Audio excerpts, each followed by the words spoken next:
À l'époque romaine, la population de Carthage était libre de pratiquer la religion de son choix. L'un des dieux les plus populaires était Saturne, le dieu de la fertilité et de l'agriculture, représenté avec un taureau, un lion, un bélier, un arbre de vie, un disque solaire, une étoile ou encore un aigle. La date d'arrivée du christianisme à Carthage n'est pas précisément connue. Les historiens savent toutefois que cette religion était déjà très présente en 180 après Jésus-Christ.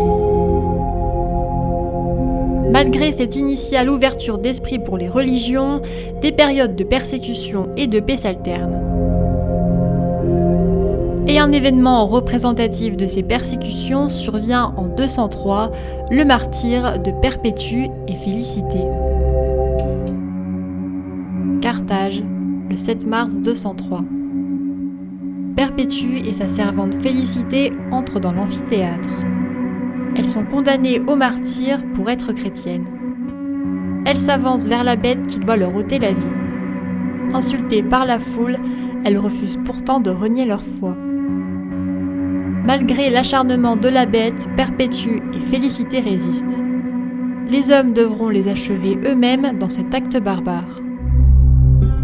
Malgré cet événement, l'Église se développe. Un premier évêque est nommé, il s'appelle Cyprien. Il est le chef des communautés chrétiennes d'Afrique.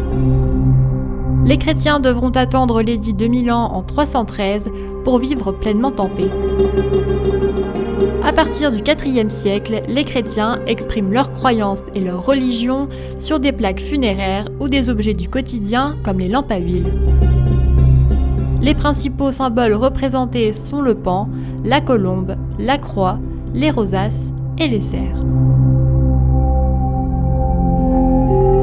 Suite à l'édit de Milan qui signe l'autorisation officielle de pratiquer le christianisme à Carthage, de nombreuses basiliques vont être édifiées, comme la Basilica Maiorum ou la basilique Saint-Cyprien.